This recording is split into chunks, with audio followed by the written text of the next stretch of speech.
Hi, Dr. Pam here. Today I'm going to talk about fat and how it impacts your overall hormones. So we've seen two different extremes on the fat spectrum. In the early 90s, we were all told that fat is bad, you need to decrease fat, you need to not eat saturated fat. And what we saw happen was people start to consume a lot of low-fat foods, but they were actually high in sugar.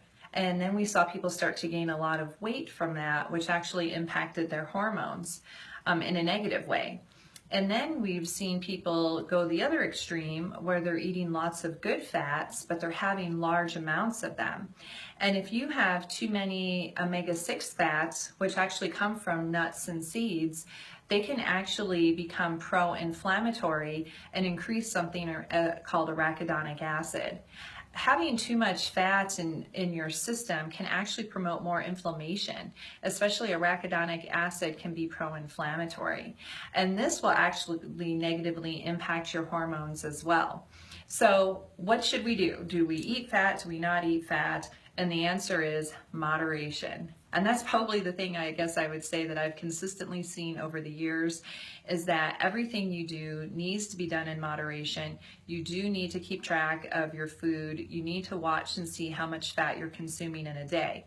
What I've seen happen over the years, especially with a paleo diet, is that a lot of people that follow a paleo diet tend to eat a very high fat diet.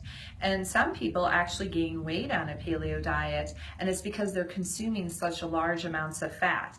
And it might be coming from things like almond flour, coconut flour, having a lot of nuts and seeds, and maybe even fattier cuts of meat. And so it's not that you can't ever have those things, but you have to have a moderate amount of fat in your diet. And what does this mean? If you're keeping track of your fat contents, maybe on something like MyFitnessPal, for women, you might have anywhere between like 50 to 70 or 75 grams of fat a day. For men, that might be anywhere from about 60 to 80 grams of fat, and this all depends on what your goals are. Having too much of different types of fat can also create some different imbalances in your system. And this is where I think that we're going to see a lot of this get more filtered out over the years the more we learn about genetics. And some people genetically are actually set up to have a higher diet in saturated fat and thrive on that, and others are not. So big picture is if you're eating a diet right now and you don't feel well, maybe you're gaining weight, maybe you're experiencing some hormone problems, there's a problem with what you're consuming. And you actually have to sit down, track your food, take a look at what you're eating, where it's coming from, because it's not just about calories, it's not just about macro numbers, it's looking at your quality of food and then listening to your body and what's promoting inflammation in it.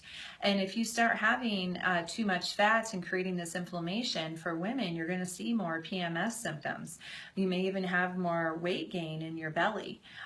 You're going to have more issues with fertility, and you might even experience a difference in your cholesterol ratio. And what we're trying to do overall is decrease inflammation in your system, because decreased inflammation is what ultimately helps with hormone balance. So keep track of your stuff, just get a picture of where you're at. You don't have to do it forever, but if you've never tracked what you're eating, it is a reality check more than anything, so you can learn what a portion size is, and then that will help you to stay on track. Have a great day.